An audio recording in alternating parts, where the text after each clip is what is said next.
What's up? I'm Dan Fredenberg, and this is another Chance Encounter. Hey, what's up? I'm Dan Fredenberg. I'm a commercial real estate guy. I'm from the internet.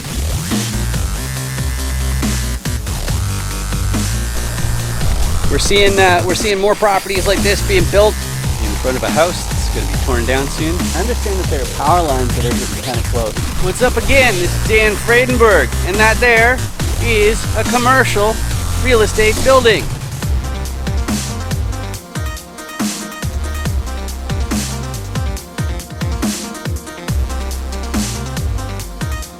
I'm joined today with Bernadeau Charles. How you doing today, Bernardo? Doing good. How are you doing, Dan? I'm good. I'm good. Especially because I don't know if you know this, but my very favorite audience member is joining us today. And why is my very favorite audience member here today? It's because this is a chance encounter where I interview commercial real estate syndicators. That means investors, buyers, sellers, and all that kind of stuff. And why would I do such a silly thing? Well, it's because if you want access to what are known as like private deals, also known as 506B raises, then you need to have a prior documented substantive relationship, and that's because the SEC will end up auditing you eventually once you get enough assets. But so I have people on and to find out, what exactly are you doing? Is there some sort of overlap between our business? And then you get to learn how to effectively communicate on the subject of commercial real estate deals. But before we get into the fine details of Bernado's background, do you want to say a thing or two about yourself? Sure. Hey, yeah. So I'm Bernardo. I'm a syndicator, buyer. I'm new to the space, about a year in. 120 doors under my belt. Some long-term buy and hold, some passive, and some active on the GP side. So I'm looking to scale this year, a lot more, and kind of do this full time pretty soon. I'm in Florida. I'm in Orlando, that's where I'm based out of, and I love this business. So yeah. Excellent, excellent. I love it. I love it. And I meet all sorts of different syndicators, investors, and all that kind of stuff. And I've found that there are a few different reasons to get involved in this. But I gotta say, but wait, check your eight. And Bernardo, I don't know if you can see through the camera and at the 8 o'clock. It's the audience is five, but under there might be this awful red subscribe button that the audience has that they really should. It's just a stupid joke I always do in every episode. But out of all these different investors, syndicators, and whatnot, they all have their own unique reason for why. But when I really distill it down, I find that I can categorize them into five different groups. And what I'm up to here is that you have to realize that when you make a commercial acquisition, it can take months. There's all sorts of risks involved. And so I need to make sure that my guest actually has a good reason to follow through with it. So the first motivation that I found, some people are into preservation of purchasing power. And what's that all about? Well, some people already have a portfolio of assets, and the way that they make ends meet is from the proceeds of ownership. And if you're in that situation, the only time you're going to go through the hassle of making a new acquisition, because you're not going to be selling off assets unless they're not performing, but you're going to make a new acquisition when inflation is eating away at the purchasing power of your cash flow, or if there's an asset crash and you can buy at a steep discount. Now, that's not what I'm up to, though. What I'm up to, because I've got a background in tech, is trading time directly for wealth instead of salary or wages. Because as a tech guy, specifically in CRMs, I used to work for web.com, and then I built online web funnels for my agency for different seven-figure and up revenue businesses. But the problem is, if you're making your salary or your wage, you're paying more in income tax than anybody else. And so since I was already doing all this stuff for real estate syndicators and people involved in the business, I was like, how do I pivot to make it so that I'm getting rewarded in the form of deployed capital, aka equity? And that's what I'm up to. But a lot of people, they're attracted to commercial real estate because you could say that they want to fast track retirement. But at the end of the day, it really means they want to take control of their schedule. Maybe they want to work fewer weeks per month or fewer months per year or something like that. But the idea is to eventually scale back. Whereas the next group, they're so ambitious, they want to buy their entire hometown, and they're going to keep on hustling to their 90s because they want that generational wealth. They want to make sure that their great grandchildren never have to hold a day job. And it's fantastic to have these guys on your team because they're going to be hustling into their 90s. They're not going to, dial it back. And the last group, they're also like that, but they're a little bit different because they've picked a sector of society, or maybe it's the environment, or maybe it's animals, who knows what it is. But they realize that they need a big financial backing if they're really going to make a huge impact. And that's why they're making these commercial acquisitions. So, Bernadeau, how about you? Out of these five different motivations, what combination of them describes you best? So I would say when I first started, I was the guy that I wanted just that ambition. I want to go to the top and just, keep buying assets, cash flowing, leveraging 1031s and just never stop, right? But then I realized that's a job, right? And the whole point I'm doing this is buy my time back for my family. And so I fell into the bucket of where I'm buying assets to get my time back, to enjoy time with my family and be able to have that balance, right? So right now I'm in the business to get enough assets where I have enough time for my family and then still be in the business and enjoy, but not have to just, go all the time where it's like, never stopping, right? So um I did the whole I went to school, I got a degree, I got a job, and I realized, oh man, I do not want to be in this space. Like my vision of what I wanted to do in my life after my degree is not where I was after I started to work. And so I've made the pivot to where now I'm on the right track and I'm almost there. And so I don't want to just lose the time aspect of it, right? So for Mhm. me, it's my time back with my family, enjoy it, relax, and have a good time. Yeah. Yep, I love that. It's an opportunity that way too many people just never get to have is to really be there for their family, especially when they're young. So I love that. But the fact is, commercial real estate, even though it's shiny and there's lots of dollar signs floating around, there are big risks involved, and I need to make sure that anybody I work with really understands those risks. And whenever you get involved in a 506B deal, there's always this questionnaire that securities attorneys have you fill out. It's really invasive. It asks you like way too many questions. But there was one question that I really didn't like, which was their question about risk tolerance, because I thought that somebody could just go ahead and slough the answers. Maybe they wouldn't be telling the truth even. So I instead use this fill in the blank question. So Bernardo, there are many popular investment asset classes, but I think blank is too risky. What's too risky for you?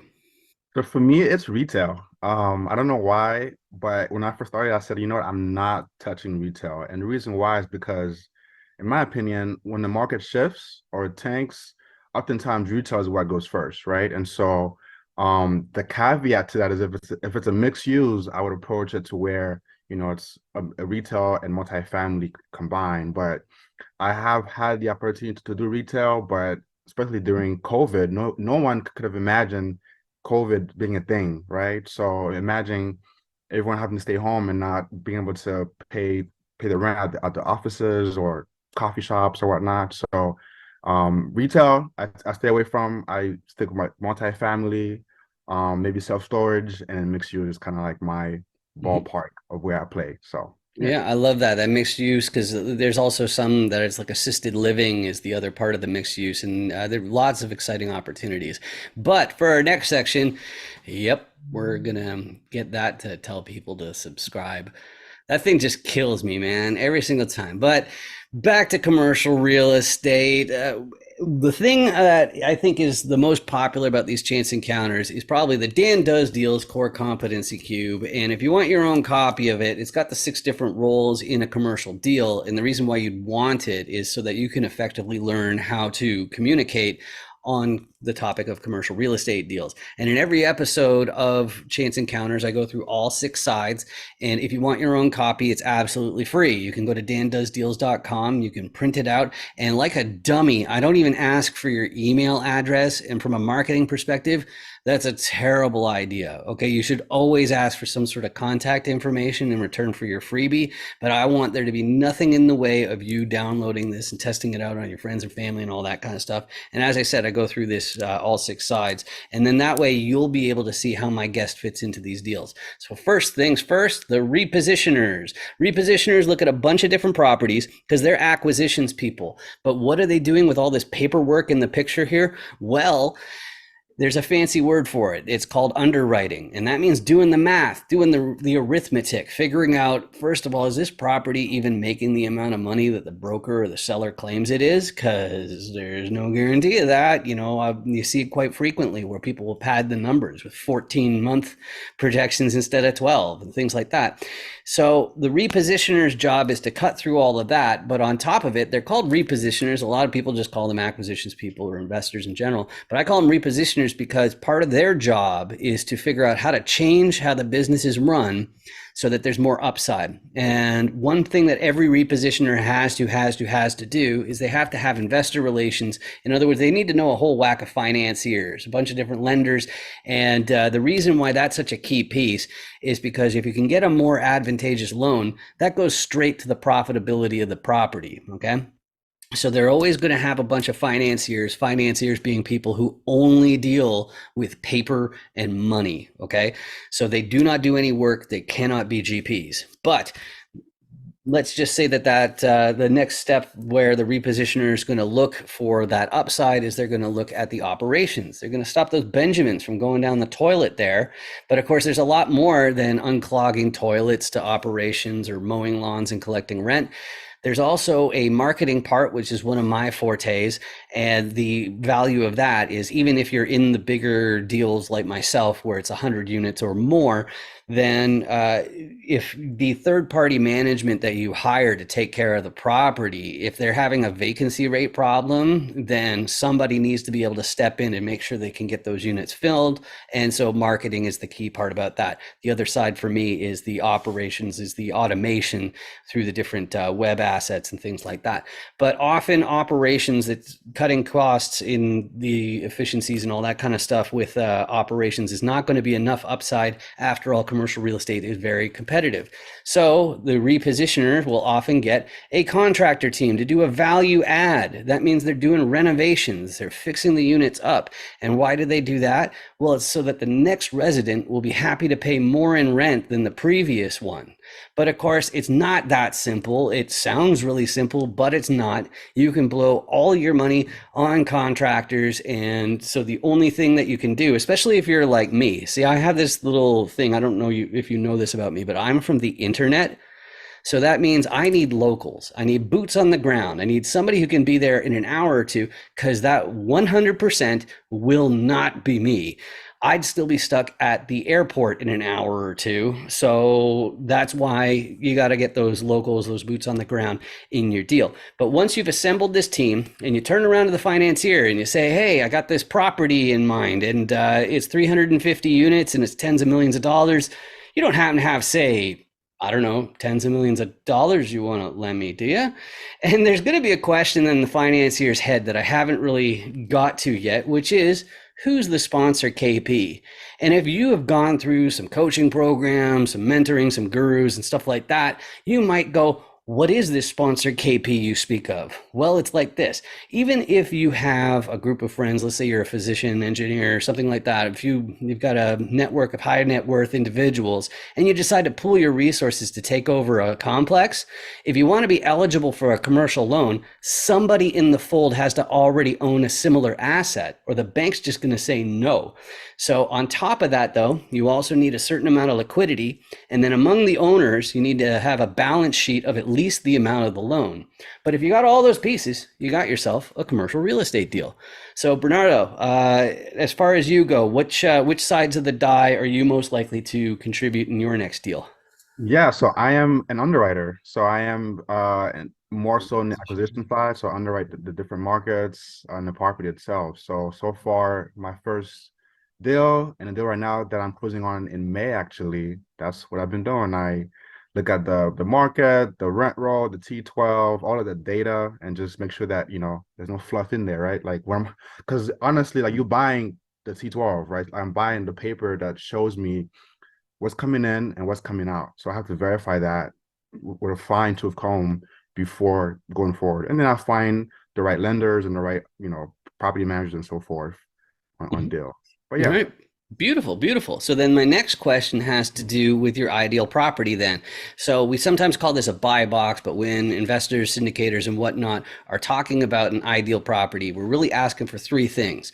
The first one is geography. Which states, which counties, possibly even which neighborhood, okay? It's really going to matter. So geography is the first one. The second one is going to be the size. We were talking about multifamily, and we usually do on chance encounters. Sometimes we get people in other types of commercial real estate, but usually if you're strictly multifamily, then you're going to define size based on the unit count. And the reason why that's so important is because you're going to have different groups taking over 15 unit apartment complexes compared to the 150, 350, and so on, right? They're just going to be completely different teams. So that size absolutely matters. The third one, though, is called class. Now, sometimes people use the same word for two different things, and that's one of my pet peeves. So I split class into two different parts. The first one is condition, okay, which is what does the building look like? What kind of shape is it in? How old is it? Is it basically a new build or up to date? Is it no frills or is it full luxuries and amenities? That's the first meaning of class, in other words, condition. The second one has to do with the area. And when they're talking about the area, they're really talking about what's the crime rate like where the property is located? What are the school districts like where the property is located? How much traffic goes by that area?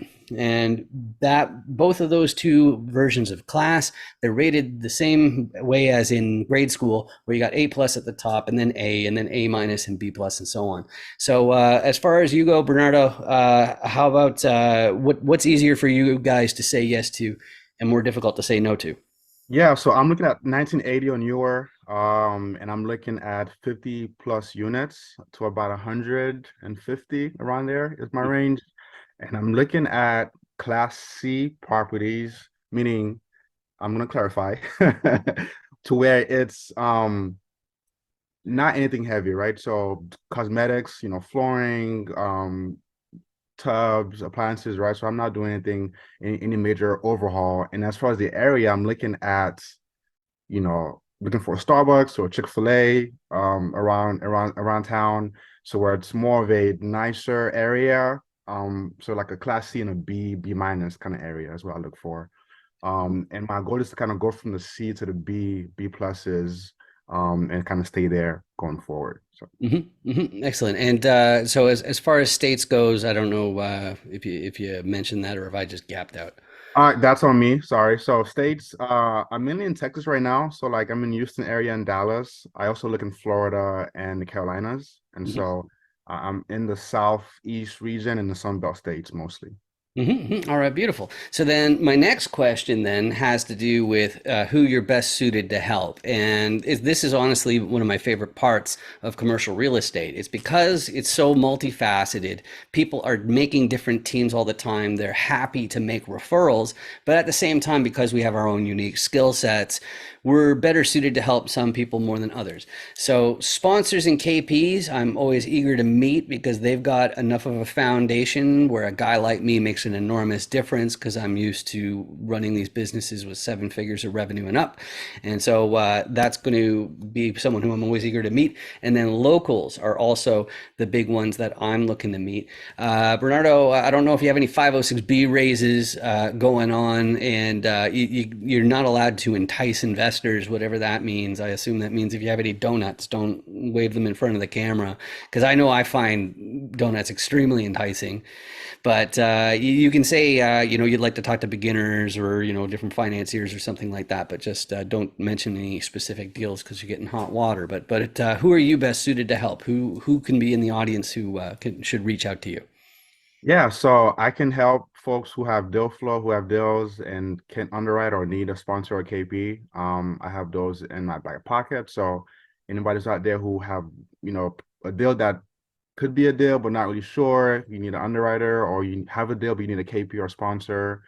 Maybe you need to raise capital. I also have some raises also in my connection. So really the whole gamut of the business I'm tapped into. So, but Mhm. mainly underwriting and finding sponsors is my is my thing. Yeah, your contribution. Excellent. So then the next part has to do with how to reach out. Me, I got this distinctive last name, so I'm super duper easy to find. LinkedIn is the best platform for that. But if you do scan this QR code with your phone or something, that will send you to the FAQs page of 506BME, which is a platform that I offer to syndicators and investors to make sure that they have that documented substantive relationship with anybody that they do business with. And then that way, if the SEC comes and audits you, you can show that you establish tolerance for risk, their core competencies and whatnot. But as far as you go, which websites or platforms are the best way to reach out to you? Yeah, so I'm very active on Instagram at Bernardo_buys_multifamily. So if you are on there, reach out to me. Let's talk, hop on a Zoom call and connect for sure. Okay, excellent. Then there's only one thing left, which is actually for the audience, it's not for you, which is it's a public service announcement. If you've been watching this episode and you've been noticing like these awful, like searing pains in your eyeballs and like migraine like symptoms, it's probably the hideous red subscribe button that's right there, and there's an easy way to get rid of it. You just click on it and it's totally free. And the reason why I want you to do it is because then, like, if enough people do it, then YouTube might actually start paying for these videos instead of me, and I think that would be amazing. But as far as you're concerned, all it really means is that my videos might show up on your list of suggestions. You can go ahead and ignore those suggestions because I just appreciate the fact that you spent this time with me. Just like Bernardo, I appreciate you joining me today. It's been great getting to know you a little bit better. Thanks for having me. I appreciate it. Yes, sir. Awesome. Thanks. Make sure you 506B me. Any syndicators, make sure you 506B me. Hi. Oh, hey, yeah, here's my code. You got your QR code scanner? Okay, yeah, oh yeah, just hold it right in the square there. Okay, cool. And now you hit open in browser. Okay. Okay, are you already logged into 506BME? Yes. Yeah, okay, cool. Yeah, so there's my video. So now I'm already on your watch list. So when you get back to your hotel, you can find out what my core competencies are and my level of sophistication. Sound good? Yeah. I love your hat. Real estate's a scam. That's really funny. Yeah. Nice meeting you. You too. 506B me, everybody.